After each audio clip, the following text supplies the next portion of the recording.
안녕하세요. 피부과학 10대 닥터 성입니다. 이번 주제는 저색소의 종류. 무슨 말이야? 저색소면 다 저색소지. 무슨 저색소의 종류가 있어. 이렇게 얘기하시는 분들 있죠.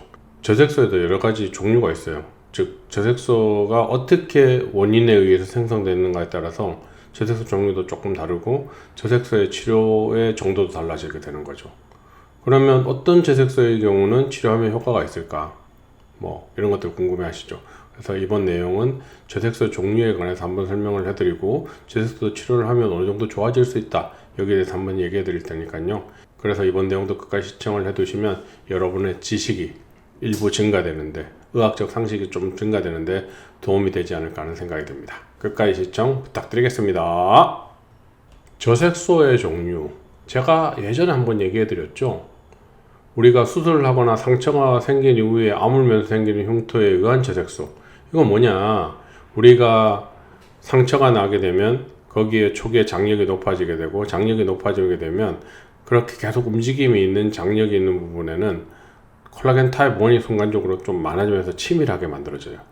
그렇게 된 부위에는 멜라닌 세포가 일반적으로 안정적으로 정착을 못하게 돼서 멜라닌 색소를 못 만들어내게 되거든요. 그렇기 때문에 나중에 그 부분은 저색소 플러스 유광을 같이 나타나게 되죠.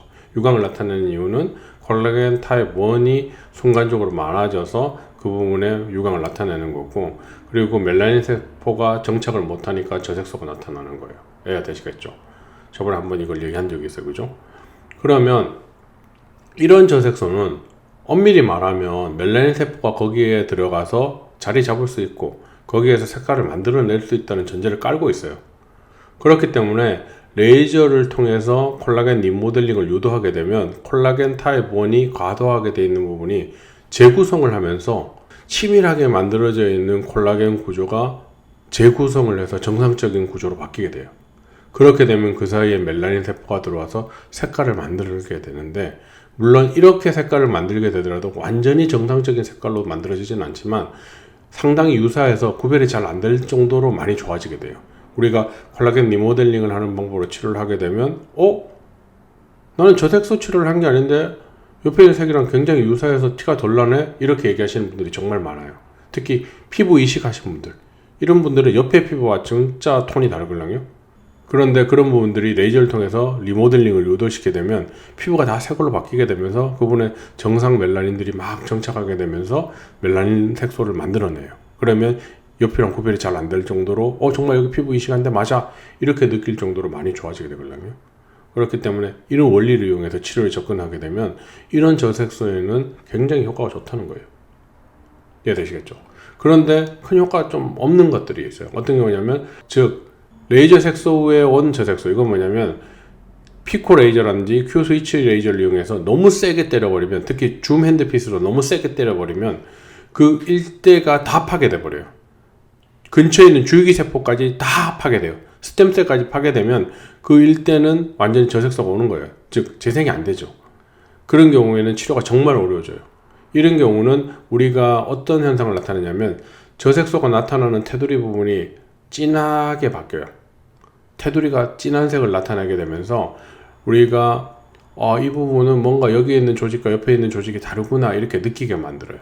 그래서 이런 경우는 어떻게 하냐, 그 중간에 저색소가 온 손상이 와서 멜라닌 세포가 정착할 수 없는 그 조직들은 이 경계 라인 부분을 리모델링 시킬 정도로 충분히 열을 넣어주게 되면 이 주변에 있는 색소가 중앙으로 조금씩 좁아들면서 그 저색소의 범위가 조금씩 작아지게 돼요. 이동을 하게 돼요. 물론 다 덮어가지고 완전히 정상적인 피부같이 되는 건 쉽지가 않아요. 정말 어려워요. 멜라닌 세포 자체가 이동하는 게 아니고 멜라닌 색소가 어느 정도 이동하는 개념이기 때문에. 그렇기 때문에 이런 것도 치료를 하면 어느 정도 효과는 있지만 위에만큼 효과가 있지는 않고 어느 정도 구별이 조금 덜 되긴 할 수 있다, 이렇게 생각하시면 돼요. 그리고 치료가 상당히 어렵다. Q 스위치 레이저나 피코 레이저를 너무 세게 때려서, 특히 줌 핸드피스로 너무 세게 때려가지고 저색소를 만든 경우에는 잘 안 돌아온다.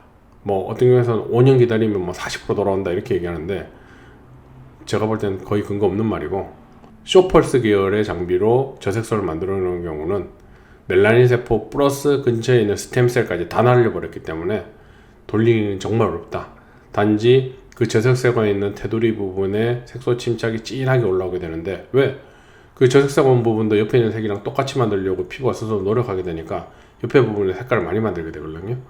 그렇게 되면 이 경계 라인 부분을 가지고 치료를 좀 잘해주면 어느 정도 색이 중앙으로 넘어와서 구별이 그나마 조금 애매하게 바뀐다. 요게 어느 정도 치료의 한계다라고 생각을 하시고 치료에 접근하시면 됩니다. 아시겠죠? 그 다음에 또 하나, 선천성 저색소에 의한 저색소는 어떻게 해요? 선천성 저색소 뭐가 있어요? 백반증이라는 거 있잖아요. 그런 것들은 엑시머 레이저라는 걸 통해서 주변에 있는 멜라닌 세포를 막 자극해서 뭔가 색깔이 만들어지는 그런 치료 방법을 택하는데, 이런 것들은 이제 보험이 적용되니까 피부과 전문의 선생님 병원을 가셔서 하시면 어느 정도 도움이 될 거라고 생각을 합니다. 그래서 이런 것들이 있다.